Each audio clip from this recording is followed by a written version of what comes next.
In a lot of videos, I have mentioned the heart of a reed, and it seemed like it just was the next step to do a full video on the importance of the heart, especially after getting some of your comments and questions about the heart of a reed.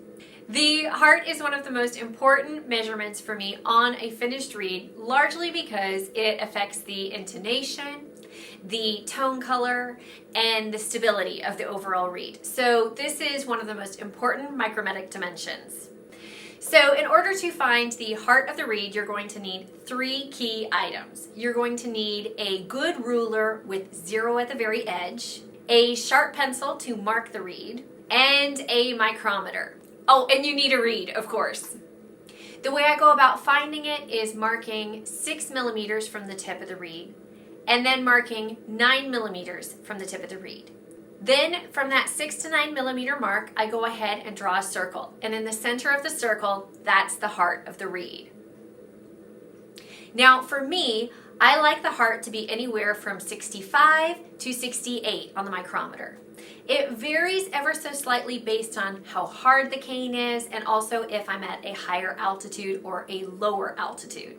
That heart measurement is still a key number for all different shapes. I've tried it on the Fox 2, one of the more narrow shapes, but as well on pieces of cane that were coming in with like a Rieger 2 shape, and still that 65 to 68 was a magic golden number.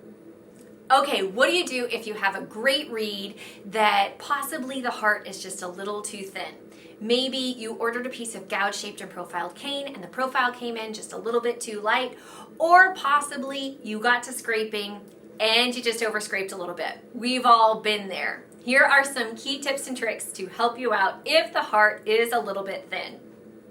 The first thing I like to do is leave the rails heavy.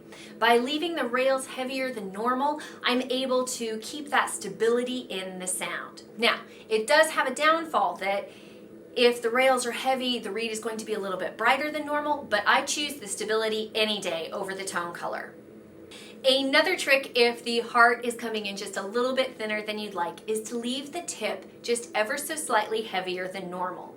By leaving the tip ever so slightly heavier, you're able to keep the stability of the E and the C sharp, two of the most flexible notes when the heart starts to go. Now, this will affect the response. It might not be as quick to respond as a reed with a finished tip, but again, it has that stability and it will help it keep some of that tone color density to the reed.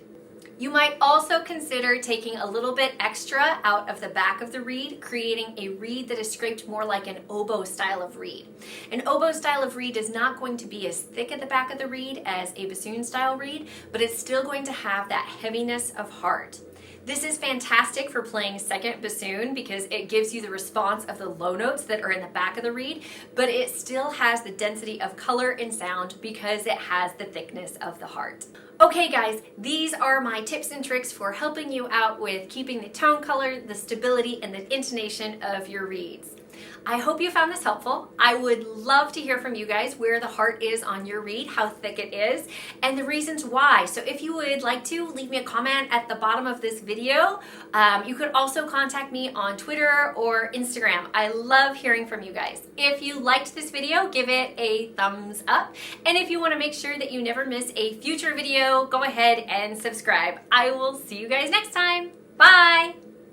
Do I like it? Do I not like it? What's great about it?